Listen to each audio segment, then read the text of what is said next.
Durante 74 anos, eu pensei que eu nunca havia sofrido assédio. Mas depois que eu entendi mais ou menos o que é, as coisas mudaram. Olá, eu sou a Mari. Eu sou Maria Helena, a mãe da Mari. Sejam bem-vindos ao Filha da Mãe. Hoje a gente vai falar com a Ana Dobatti, fundadora da startup Woman Friendly e diretora executiva de uma ONG, para a gente falar sobre assédio no trabalho. A gente sabe que todos os gêneros podem sofrer assédio, mas hoje a gente vai focar nas mulheres. Ana, fique à vontade para se apresentar. Olá a todos, muito obrigada pelo convite. Obrigada a você. Então, eu sou Ana Dobatti, tenho 36 anos. Pelo sotaque que vocês vão ver que eu sou pernambucana, nascida e criada no Recife. E sou uma pessoa muito curiosa, já viajei, segundo o Facebook, por 12% do mundo. Trabalhei com pessoas de quase todas as religiões e é assim que eu prefiro me identificar como um ser humano, vamos dizer assim. Que ótimo, vai ser maravilhoso gravar com esse sotaque. E, Ana, como que você começou a sua carreira profissional? Então, eu sou formada em jornalismo, estudei administração. Então, meu primeiro trabalho foi na TV como repórter de esportes, mais especificamente de futebol. Olha! Já mediei debates. Entrevistava os jogadores depois dos jogos, narrava, era bem interessante. Então, comecei numa indústria predominantemente masculina, né? Continuei com o jornalismo, fui repórter de polícia, direitos humanos, fui repórter de TV, falava, é com você, Boechat, Ana Dobatti, direto do Recife. Fui de rádio, fui de internet, aí, como eu também estudava administração, tinha muita vontade de mudar de carreira. Aí foi quando eu participei de uma seleção de jovens talentos de BRICS para BRICS. Fui parar na China. Fiquei, isso era a época da Olimpíada.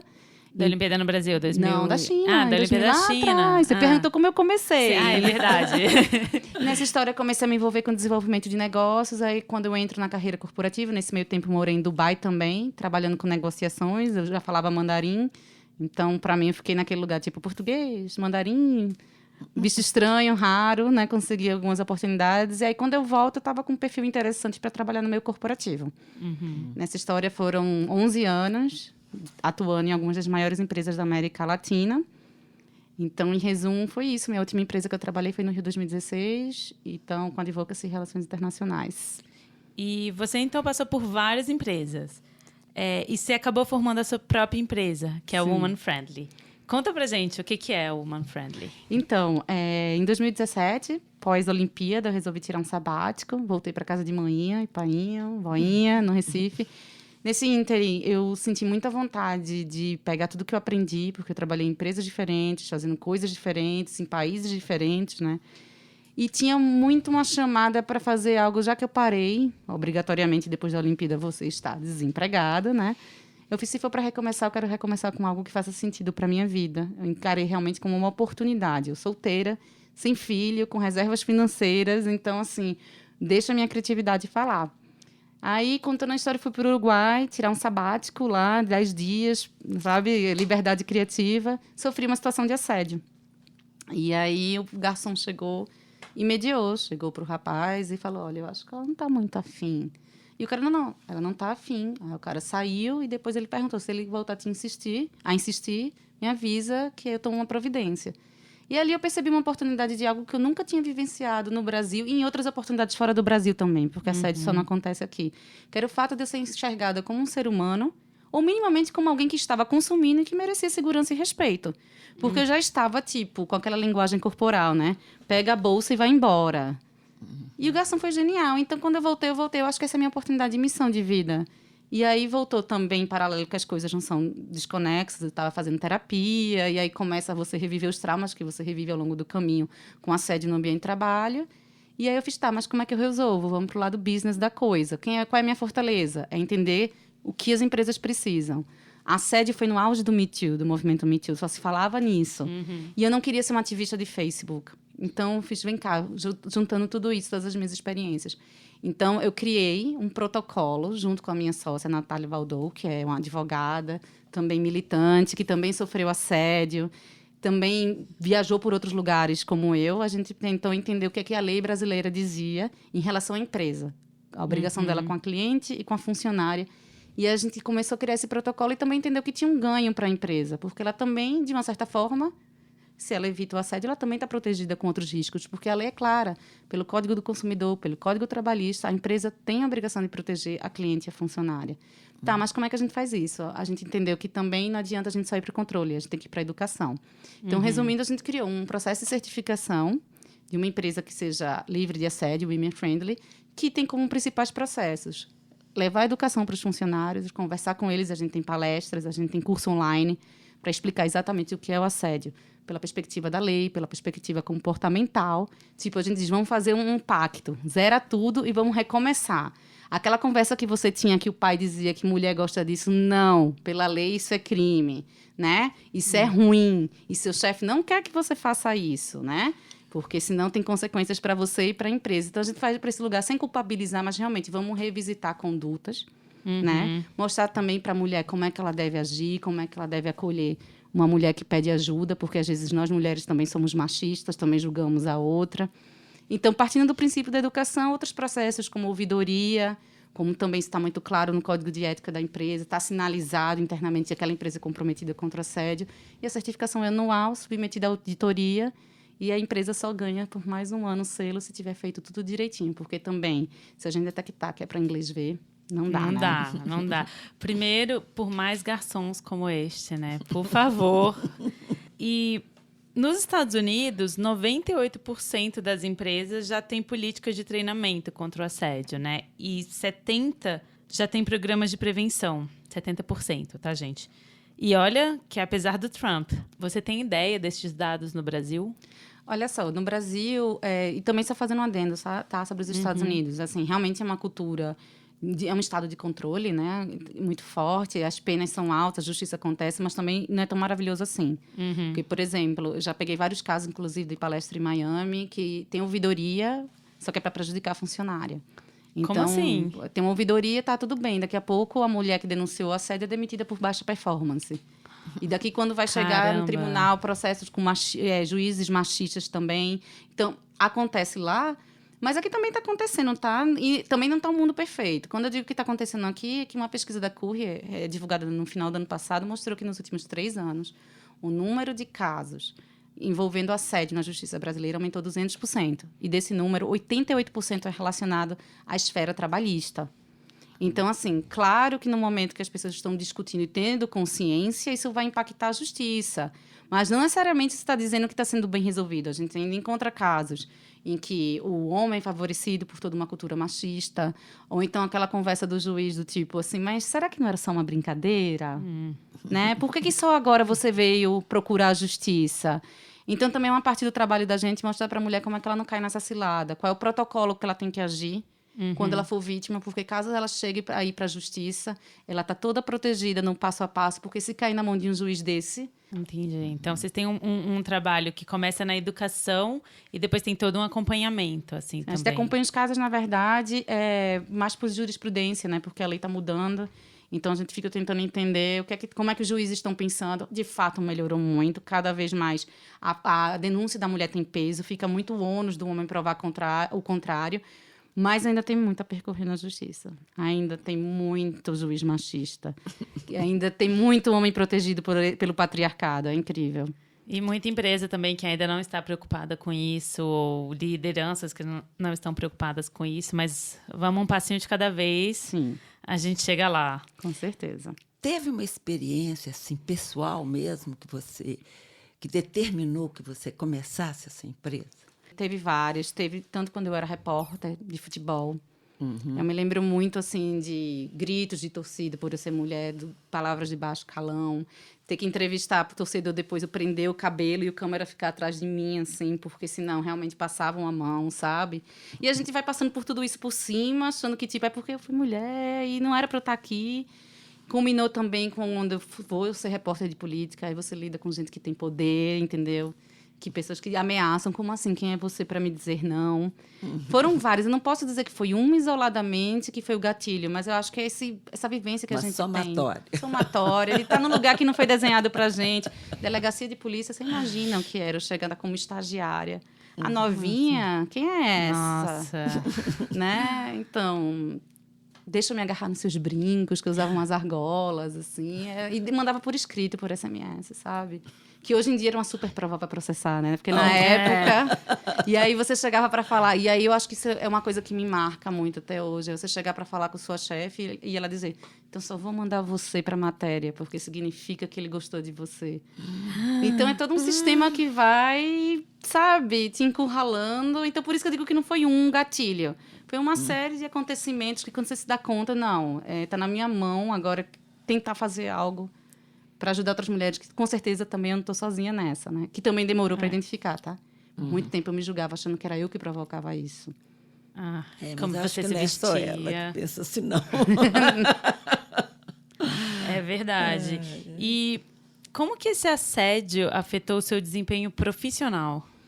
Olha, profissional...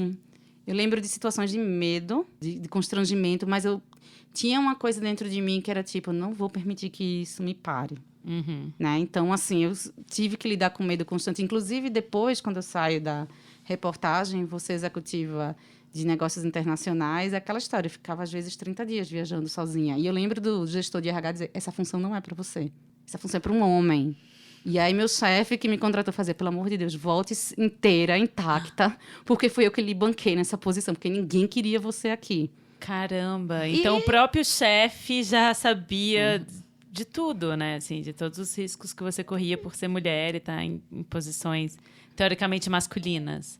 Só que assim, por outro lado, eu lidava com medo, esse medo me machucava emocionalmente, mas não permitia que afetasse a minha vida profissional. Eu nunca deixei de fazer escolhas por causa disso. Só que eu sei que tem outras mulheres que evitam certas posições e certos ambientes porque é tóxico, né? E, claro, deixou para mim marcas que depois eu tive que tratar com terapia e tudo mais. E como que esse assédio afetou a sua sexualidade? Então, eu não tinha muita consciência até entrar nesse processo de autoconhecimento, né? Então, a primeira coisa que eu te digo era esse mau relacionamento com o meu corpo, de como eu me culpava, eu achava que as cantadas que eu levava era eu que provocava, eu comecei a entrar no lugar de cobrir o corpo. Eu não usava roupa que marcava meu quadril, né? Tipo, era isso, a culpada sou eu, então cobre o corpo. Tinha muito essa coisa de se sentir culpada, sabe? E aí, o que acontecia é que no nível de relacionamento, chegou num ponto que quando eu era paquerada na balada, e uma culpa também, sabe? Do tipo, porque é muito difícil você dizer, ai, bati cartão agora, vou pra minha vida social, então tá tudo ok, né? Não tenho traumas, não passei por nada, tá tudo bem. Isso, então assim, as fronteiras para permitir um homem se aproximar de mim, tinha amigos meus que diziam, a mulher era da China, né?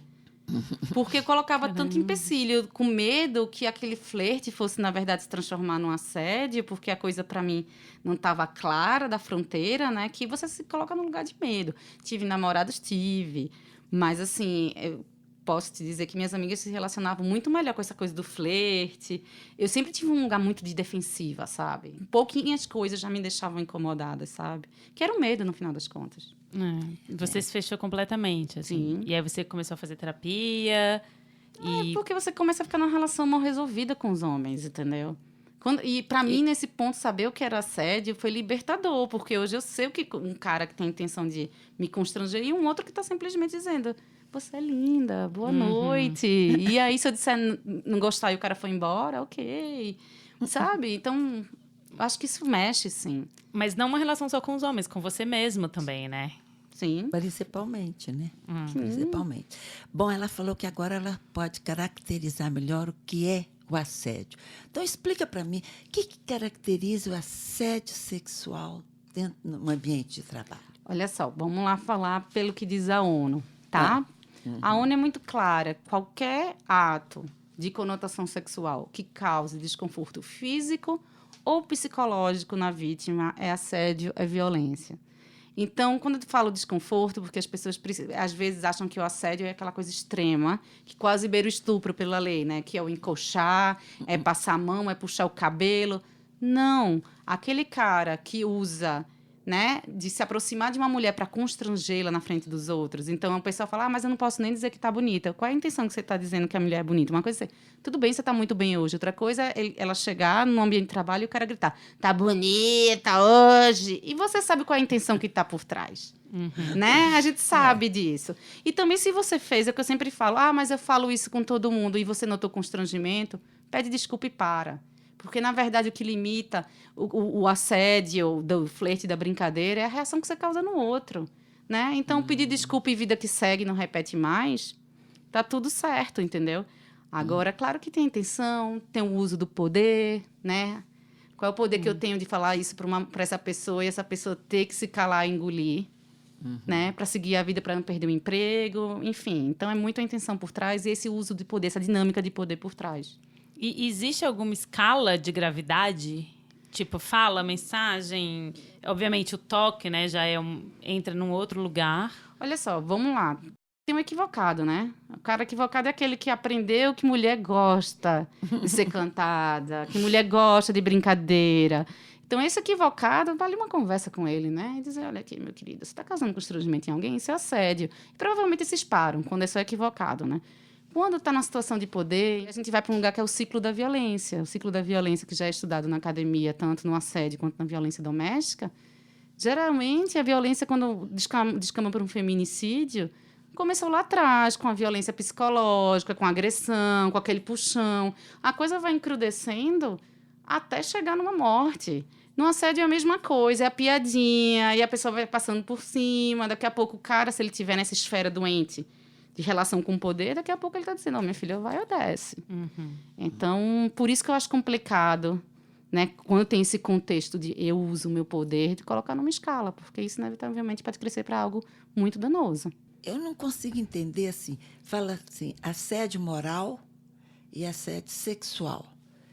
Um leva o outro, um implica que está acontecendo o outro, como é que é? Se a gente quiser enquadrar, diferenciar um do outro, o assédio sexual é a conotação sexual, né? E é muito bem enquadrado isso na lei. Quando vai para o assédio moral que não tem a conotação sexual, fica até mais difícil você buscar evidência, a clareza do comportamento daquele cara, né? O que ele está fazendo comigo, esse chefe, esse superior. Então, por exemplo, aquele colega de trabalho que todo dia vira para você e fala, nossa, você está gostosa hoje. Aí amanhã, nossa, essa roupa te deixa muito gostosa. Isso configura um assédio moral e sexual. O assédio moral, ele tem que ver a relação de hierarquia que ele tem com a pessoa que está sofrendo o assédio, né? Se você for para a esfera jurídica, vai ser um assédio sexual, porque entre pares já é assédio sexual, você já consegue classificar dessa forma. Agora, quando vai para o assédio moral, tem a questão da hierarquia, né? Qual é o poder que essa pessoa tem sobre a outra. Nesse caso, para mim, é muito claro que é um assédio sexual, entendeu? Porque tem a conotação sexual e não está explícita qual é o poder que essa pessoa tem sobre a outra. Porque se for entre pares, assim, se fosse uma outra conotação de algum outro comentário sem a conotação sexual, ela teria o poder de parar, né? Então, é muito complicado na esfera jurídica você levar isso sem ter a situação de hierarquia, de poder, conseguir classificar isso como um assédio moral. Mas como assédio sexual, tá claro. Assédio sexual é isso. É o ato de conotação sexual que você causa desconforto na vítima. Agora, quando você vai para uma relação de poder, vamos lá, o que faz um homem achar que tem o direito de fazer isso com a mulher? Não é o poder necessariamente, e aí eu não estou indo para a esfera jurídica, né? Estou falando para a esfera de valores que existem na sociedade. Por que faz o homem achar que tem o direito de fazer isso? É todo um contexto que normatizou que a mulher é obrigada a ficar calada e ele tem o poder de fazer isso porque a sociedade está aplaudindo de pé. Né? O que a gente está passando agora é exatamente um revisitar disso. Não, isso é feio. Isso é crime, você não tem esse direito. E vamos combinar, isso é bem novo, né? Porque a masculinidade tóxica do homem, né, foi construída em cima disso, de mostrar essa virilidade e esse poder sobre a mulher. Esse poder que a sociedade valida, né? Então, claro, quando você vai para uma esfera que eu digo que o poder existe, claro, o poder do chefe, que tem um poder, né, financeiro e de punir aquela mulher, claro, que ela não ceda, um poder explícito. Mas quando você vai para a rua e recebe uma cantada de um caminhoneiro ou de um cara no trânsito ou está passando por uma loja, é um poder que a sociedade concedeu a este homem de achar que ele tem todo o direito e eu tenho toda a obrigação de ficar calado e não fazer nada, entendeu? Só que agora, graças a Deus, estamos mudando isso. Estamos falando, né? E então, se um chefe, ele oferece carona para uma subordinada, é que é tão ruim, né, falar mulher subordinada. Uma liderada, assim, também é ruim. É ruim, mas... Uma colaboradora. Uma colaboradora. Eles estão no carro, aí ele vai e elogia, por exemplo, a perna dela, e aí ela vira e fala, olha, obrigada, mas você só vai me deixar em casa. E depois ele não fala mais nada. Isso se configura como um assédio? Foi uma situação desconfortável. Eticamente, não recomendo nenhuma pessoa numa situação de liderança fazer isso, porque o fato dela aceitar uma carona não quer dizer que é um convite para as pernas serem elogiadas. Mas, o fato... Aí, se você for para o juiz, vai perguntar, mas o que aconteceu com você depois? Você perdeu alguma oportunidade de promoção? Ele ficou hostil com você? O ambiente ficou tóxico? Né? Então, assim, se nada disso aconteceu, foi uma atitude equivocada dele. Foi assédio, foi. Mas quando você vai para o caso na justiça, dificilmente isso vai se tornar em alguma punição para ele. Agora, eticamente, vamos combinar. Você acha que é legal uma atitude dessa? De um chefe com uma colaboradora, né? O que estava por trás? Ah, ela aceitou pegar carona comigo. Será que foi isso? Tava chovendo. Isso é ótimo pegar uma carona. Homens e mulheres não podem dar caronas um ao outro? Não pode, né? A gente precisa ter medo dos homens. É isso que você está me dizendo, né? Pois é. Não, e ao mesmo tempo, assim, eu vivi isso um tempo que eu trabalhava quando eu morei fora. E eu trabalhava numa locadora, e eu saía às meia-noite no fim de semana, e às vezes estava nevando, ou muito frio, e o meu chefe oferecia uma carona, assim. E eu várias vezes aceitei, porque realmente eu não queria voltar de bicicleta na neve, gelado, enfim. E ele nunca falou nada, assim, sempre pegou, me deixou em casa, e foi muito tranquilo. E outras vezes, ele, inclusive, assim... Começou o verão e eu ia de vestido. Ele falava, nossa, muito bonito seu vestido. Mas eu nunca senti um constrangimento ou essa sensação de assédio. E eu falo, gente, é possível darmos caronas, estar num ambiente, uma mulher e um homem, e não acontecer assédio de nenhuma das partes, principalmente do homem. Mas... é também preciso dizer quando acontece, né? Sim. Isso é fundamental. Que bom ter um exemplo positivo, gente. Aí vocês não precisam ter medo dos homens. Por favor, homens, ajudem-nos a não ter medo de vocês. Mas eu também, na escola, durante o tempo todo que eu lecionei, eu nunca sofri nenhum assédio de chefe, de nenhum superior, não. Olha que eu trabalhei durante mais de quase 50 anos, dentro da universidade e tudo. Mas, mãe, você e meu pai trabalharam juntos muito tempo, né? E você não acha que o fato de você ser casada com ele e ele estar no mesmo ambiente de trabalho que você não te protegeu de alguma forma? Bom, é até interessante você perguntar, porque eu lembro que uma vez eu fui conversar com o secretário da escola, eu e uma outra funcionária, uma outra professora. E ele falando alguma coisa lá, eu saí assim, depois eu não ouvi o que ele falou, eu não ri do que ele contou. Ele falou assim, interessante, né? Com a Maria Helena ninguém fala nada, porque o marido, ela está num lugar, mas o marido dela está em outro, mas o olho dele está nela. Então, eu fiquei lembrando disso, né? Então deve ter sido também. Mas foi muito bom trabalhar lá. Que bom. Ainda bem.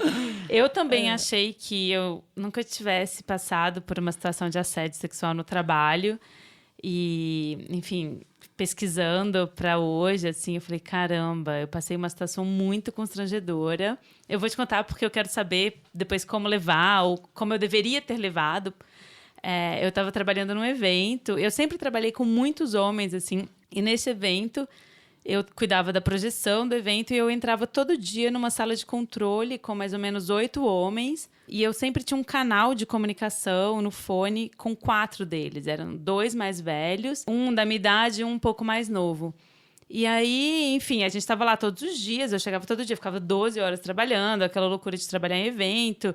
Um relacionamento muito intenso, né? De muitas horas juntos.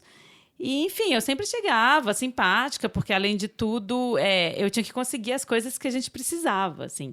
E uma vez eu comecei a ficar rouca, e a gente estava nesse canal de comunicação, e já era de madrugada, a gente estava fazendo uns testes à noite, porque não podia ter a luz do sol. E aí, no canal, um deles, o mais velho, vira e fala assim: nossa, Mariana, você com essa voz rouca, você entra aqui todos os dias sorrindo pra gente. Você sabe, a gente está 2 meses longe das nossas esposas. Isso é muito sensual e às vezes fica até difícil para a gente trabalhar. Isso, assim, no meu ouvido, no fone.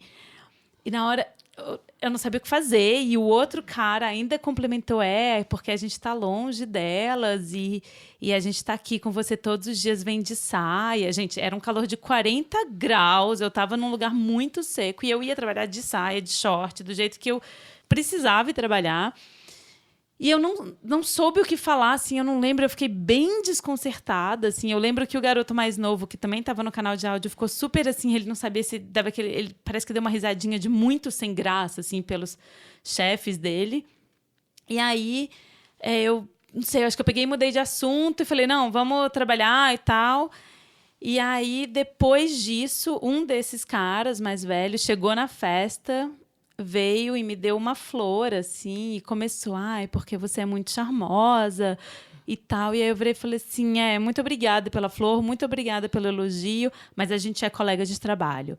E aí depois eles nunca mais fizeram nada, assim.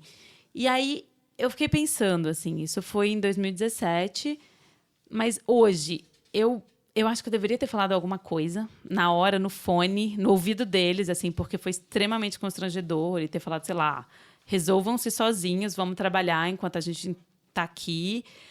Mas quando que é o momento e para quem levar em cada caso? Assim, falar direto com a pessoa que você está trabalhando, levar para o RH da empresa, quando falar com o seu chefe ou com a justiça, né?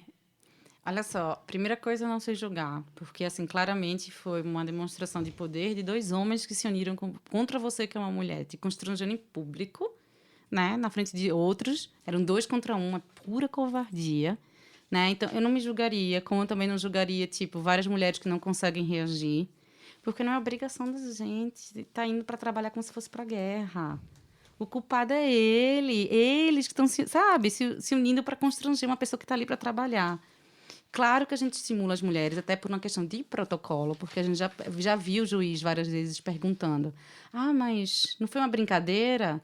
Aí o outro diz: ela nunca pediu para parar, ela ria junto. E a gente sabe que muitas vezes é o risinho amarelo. Então, por uma questão de protocolo, a gente pede sempre para você se posicionar.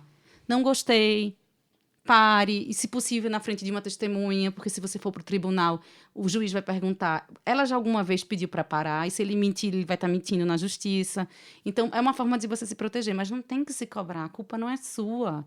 Entendeu? Você foi pega de surpresa, uma pessoa que sai para trabalhar dignamente e outros se juntam para te constranger. Claro, é isso que eu estou te falando, do ponto de vista de protocolo jurídico, o ideal é isso. Mas vamos lá. É um cara cheio de poder, que é chefe, que já historicamente faz isso e todo mundo se acomodou, né, nessa situação e dá esse poder, valida esse lugar dele. Será que a pessoa vai ter lugar e espaço para falar? Né? Por isso que é importante você ter ouvidoria. Mas se não tem ouvidoria, tá? Vamos para protocolo, essa coisa. Busque ajudar alguém, comente com alguém, veja se tem evidência, né? Mensagem de WhatsApp e que seja, e vá para a justiça. Agora vá para a justiça sabendo que é preciso você estar cercado desse tipo de evidência para poder que tenha efeito, né? Porque assim, aí o pessoal: mas é porque você quer ganhar. Não é pelo dinheiro, gente. É que quando a gente para um assediador, a gente evita novas vítimas. E quando a pessoa vai para a justiça, tem que ter uma reparação, sim. Não só pelo dinheiro, mas é porque essa pessoa tem que parar, não pode fazer isso com outras pessoas. Então, a gente sabe a importância de você ter uma ouvidoria isenta, porque tem casos, muitas vezes, que eu já ouvi de vítima dizendo: eu não podia procurar o RH nem a ouvidoria, porque meu assediador era muito amigo do gerente de RH. Ou então tinha um histórico na empresa de quem procurou a ouvidoria foi demitido. É isso que eu estou te dizendo. Tem uma ouvidoria, por isso que a gente, quando está no processo de certificação, a ouvidoria, muitas vezes, a gente é que faz, né? Com a autorização da empresa. Se a empresa tem uma estruturada, passa por auditoria, porque também não adianta ter como se for um lugar simplesmente para punir a mulher, né? Uhum. Mas esse lugar da mulher ter evidências, também ser clara, dizendo quando tem espaço, claro, não estou no lugar de julgamento, não quero, pare. E ter testemunhas é muito importante para você poder chegar na justiça salvaguardada. Realmente é difícil mesmo, mas hoje eu falei, próxima vez é bem possível que eu encontre com essas pessoas de novo, assim. É porque fica nessa relação, aí você diz, é um mercado pequeno, se eu crio um atrito.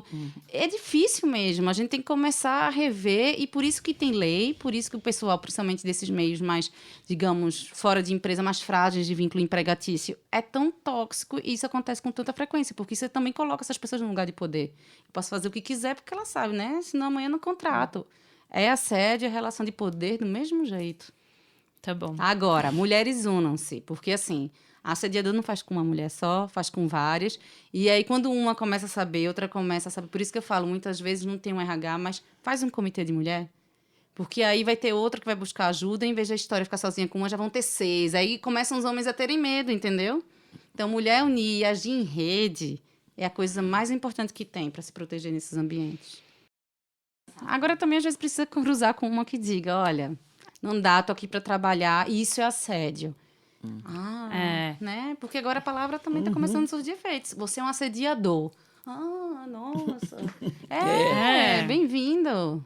Pode dar cadeia. Eu acho que é bom também, como mulher. Eu sei que é difícil, que não deveria ser nosso papel, né? A gente só quer trabalhar, a gente quer ir para um ambiente de trabalho seguro, como qualquer pessoa.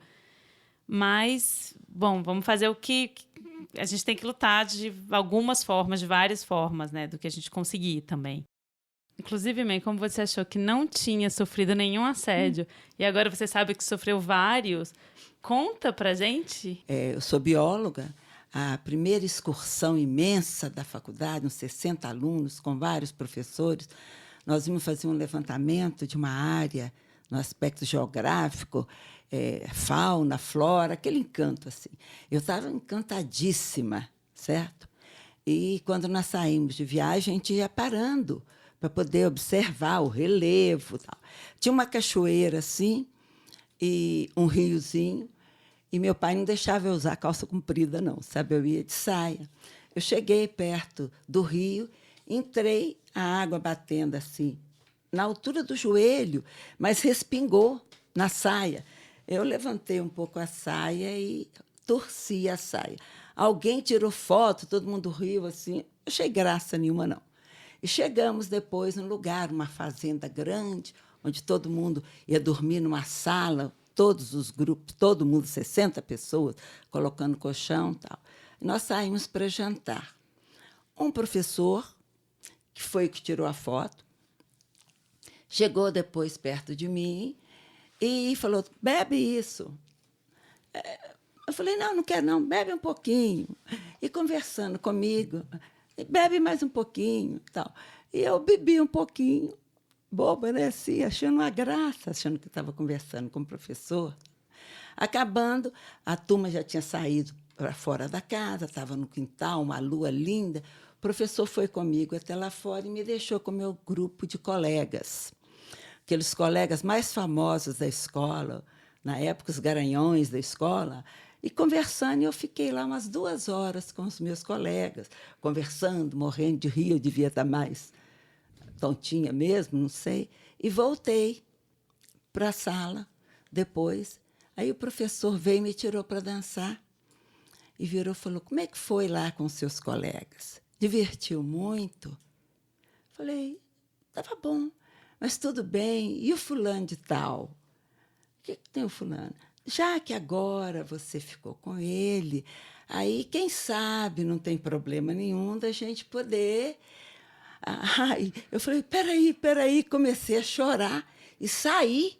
Voltei lá e cheguei perto dos meus colegas e comecei a chorar mesmo. E eles me protegeram, e eu fiquei lá até o professor ir dormir, e eles só faltaram crucificar o professor. Certo? Que bom. Né? Então, foi ótimo esse grupo de amigos. Olha que eles eram os garanhões da escola, mas ali me protegeram.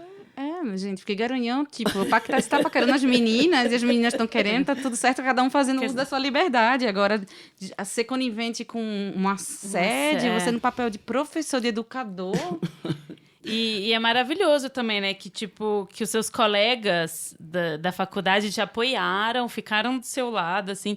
Que eu acho que é muito importante nessa luta, né? Que a gente se a gente vê alguma coisa acontecendo, não está acontecendo diretamente com a gente, mas se a gente vê, a gente tem que falar, a gente tem que proteger o outro, tem que ajudar, e tanto homens e mulheres, né, que ajudem a gente nessa luta, assim. Isso, ainda bem que eles estavam lá e te acolheram, né? Isso, e a gente tem que entender que tem muito homem bacana, por exemplo, que na hora que você pede ajuda no ônibus, claro que vai ter muito babaca, mas também tem aqueles que vão ajudar quando está sendo assediada, que grita, os homens se juntam, assim, é a humanidade protegendo a humanidade no final, né? É uma luta pela humanidade, por respeito. Totalmente. Mas é interessante, né? Eu pensei nisso agora. Eu não sabia caracterizar, mas foi algo que me impactou. E eu não dimensionava o que era isso, o que foi isso, né? Naquela fase tão bonita da vida da gente. Então, foi assédio. Foi assédio. Foi assédio. E olha só, no papel de educador e professor, que você tem um vínculo com o aluno, que, na verdade, você tem uma projeção. Esse cara está me educando, me liderando. É o meu... É exemplo do que é... Seria o meu guru, né? Guru, meu mentor. Então, ali o cara quebra, né? Esse pacto de admiração e respeito. E hoje, você, além do Woman Friendly, você tem um cargo de diretora executiva. E como que você trabalha essa questão do assédio estando em uma posição de poder? Olha só, primeira coisa que já é um filtro natural, né? Assim, quando sabem muito claramente a minha bandeira e eu não escondo de ninguém... Se eu estou nessa empresa é porque tem um alinhamento de valores, né? Então, primeira coisa, não vou trabalhar num lugar onde isso não está explícito no Código de Ética. Já é um lugar que tinha feito campanhas contra assédio, onde o tema é conversado, né? Toda a equipe sabia que eu militava com isso. Então, assim, eu acabei de assumir e um próximo passo é certificar também, entendeu? E, assim, a mensagem está clara. Com o cargo de liderança que eu tenho esse tipo de conduta, porque começa na liderança, gente. Então, está muito claro, esse tipo de conduta não vai ser permitido na equipe. Que bom. E muitas vezes, um homem que banca financeiramente uma mulher se acha no direito de fazer várias coisas sem o consentimento da esposa, gerando relações abusivas, violência doméstica. Enfim, a gente, inclusive, vai falar sobre esses assuntos em outros episódios. Mas é só para dizer que essas relações de poder, sexo e dinheiro estão todas interligadas e que a repressão da sexualidade feminina está totalmente a serviço de um autoritarismo, né? Sim. Então, bora reprimir que a gente consegue se manter no poder. Claro. Mas então, agora, qual que é a diferença entre assédio e paquera? Olha aí, isso é uma pergunta que eu adoro responder. No trabalho. Sim, vamos lá. Eu adoro responder, porque, assim, para mim é muito enquadrado. Gente, as pessoas vão continuar se relacionando. Homem e mulher vai continuar namorando. Mulher com mulher, homem com... Não importa, os seres humanos vão continuar se interessando um pelo outro. Ainda bem. Graças a Deus, gente. Pelo amor de Deus. Ótimo. Militar, né? Contra o assédio não é militar contra as relações humanas respeitosas e genuínas, entendeu? Bom, vamos lá. Primeira coisa, volta ao conceito de assédio. É o constrangimento na outra pessoa e o que você está por trás daquele convite, daquele elogio. Você sabe quando você está fazendo uso do seu poder para constranger, né? Aí já aconteceu situações engraçadíssimas, mais de uma vez, do tipo assim, mas aí eu casei com o meu funcionário. Eu fui uma assediadora, eu fui uma criminosa, isso de uma mulher, tá? Que também teve casos com homem, mas a mulher estava se sentindo muito culpada. Porque se você chamou, vamos tomar uma cerveja, ele topou. Foram, conversaram, houve uma troca, correspondeu um sorriso, enfim, nada foi feito forçosamente, nada foi na base da coerção, tipo, olha, chantagem, né? Porque às vezes não precisa estar explícito, mas assim, aquele cara que sempre, as mulheres que aceitam sair com eles têm uma promoção, ou então as que negam, misteriosamente vão para a geladeira. Não, se não foi isso, foram dois seres humanos que se interessaram um pelo outro, né? Que teve um retorno. Ninguém chegou e disse, olha, não estou gostando da brincadeira, sabe? É o lugar do constrangimento, mas ninguém vai impedir funcionário e liderada e vice-versa de se interessar um pelo outro. É muito respeito e a intenção genuína por trás. Lembrando que é isso, qual é o poder que você tem de constranger a pessoa e obrigar ela a fazer algo? Se casou, né? Ele não foi obrigado. Mas e quando é, por exemplo, assim, uma situação que é aquele superior que detém alguma das chaves para sua carreira, tipo... um produtor que pode lançar uma atriz nova, um professor que pode escrever aquela carta de recomendação, ou um investidor. Como lidar? Porque eu acho que a gente tem que falar, lógico, mas como falar e ainda conseguir o que a gente mereceu? É muito complicado. Vou te dizer que não é uma resposta simples. Porque é isso, existem ambientes mesmo que você fica encurralado. Graças a esse grande movimento, eu estou vendo que é isso. Mais homens estão com medo de serem acusados de serem assediadores. Uma vez fizeram uma pergunta para mim no congresso e eram com repórteres. Repórter tem essa situação com a fonte que a mulher é muito sacaneada, muito chantageada, né? Então, quem você quer aquela informação? Passa aqui no meu hotel, tarde da noite, né? Porque ela está numa situação de poder ter informação, ela precisa... E é um ambiente muito tóxico, né? Que, de uma certa forma, equivale, num certo grau que você está falando, né? O cara que pode assinar teu contrato, etc. E aí, uma repórter perguntou, como é que eu faço? Aí eu fiz, olha, recomendo você ir com um fotógrafo, né? Recomendo você avisar para toda a sua rede onde você está, o que é que está acontecendo, porque você nunca sabe o que é que isso vai descambar, né? Reunião, no caso, portas abertas, sabe? Aí a menina falou, mas eu fico muito constrangida. Eu fiz, e eu também de ter que te dizer isso, mas infelizmente o mundo não está pronto. Estamos lutando para isso e a gente tem que contar uma com a outra e ter essa sagacidade de saber ter senso de autopreservação. Hoje em dia, a gente ainda tem que contar com esse senso de autopreservação, infelizmente. Lutamos para que um dia não. Então, lembro de uma vez, eu era estagiária. É uma sacanagem que fazem com estagiária, jovem aprendiz, que você não tem referência de nada. Trabalhava na assessoria de imprensa e eu precisava emplacar uma matéria do meu cliente e fui lá, inocente, falar com o editor do principal jornal de economia. Troquei cartão e tal, aí o cara fala, manda um e-mail para mim. Na frente de todo mundo, ele foi aquele... Quando eu mandei o e-mail para ele, estava ali procurando para lhe convidar para um almoço. Aí eu respondi, tá bom, então vamos ver meu namorado e meu chefe, tudo bem? Mas é claro, eu era uma estagiária protegida pela distância do computador, nova, minha vida começando, não tinha filho para sustentar, né? Mas assim, não é assim que sempre acontece. E eles sabem quando a mulher ele tem esse poder sobre a mulher. Sabem quando tem o poder da caneta, sabem quando tem o poder da contratação.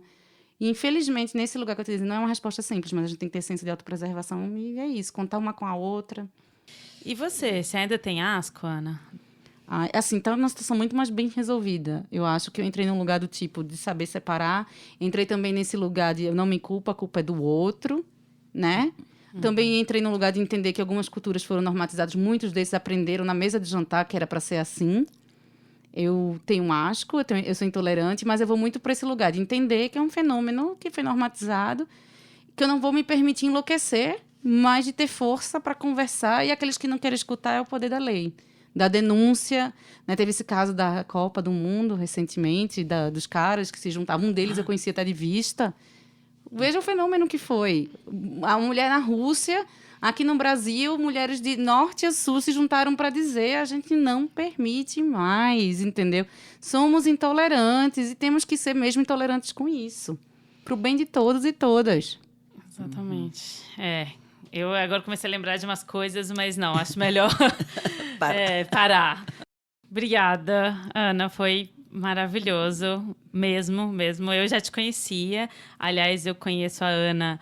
Para quem não sabe, através das Chicas Poderosas, que é mais uma união de mulheres maravilhosas, assim. Mas eu não sabia de toda a sua história, não sabia tanto da sua empresa, né? A gente se encontra em função dos nossos projetos. Então, assim, muito obrigada, foi muito maravilhoso. Mãe? Olha, cada dia eu cresço mais na convivência com vocês. Eu vendo assim, a valentia de vocês, jovens, de colocar os pingos no i, certo? E, como se diz, né? Eu fico realmente muito feliz de saber de um futuro bem melhor, né? E, ao mesmo tempo, essa força sem perder a ternura jamais, porque ela é uma graça. Ana, a gente sempre indica uma música que tem a ver com o episódio ou com o tema para nossa playlist Filha da Mãe, lá no Spotify. Você quer indicar uma música pra gente? Olha só, agora que a gente já falou quanto a gente foi massacrado, quanto a gente já sofreu pela história, pelo patriarcado, tem uma música que tá numa playlist minha que se chama Para Ter Força e Seguir, É uma playlist minha que eu criei no Spotify. Que quando eu tô naqueles dias do tipo, ai, não tenho esperança, eu escuto que é Glória. Glória já foi trilha sonora de vários personagens que botaram pra quebrar. Recomendo assistir o filme Glória, que é um filme chileno, que é uma mulher que dá a volta por cima e essa é a trilha sonora. Pra gente sempre lembrar de ter força e seguir, porque amanhã vai ser melhor. Obrigada. Obrigada, mãe. Obrigada, Ana. E para quem ainda não segue a gente, estamos no Insta e no Facebook como filhadamãe.podcast. Se quiserem deixar algum recado, alguma dúvida, críticas construtivas, perguntas, sugestões, nosso e-mail é filhadamãe.podcast@gmail.com. A gente sabe que esse assunto é muito sério, mas antes de terminar eu preciso saber. Foi bom para você? Foi incrível, obrigada.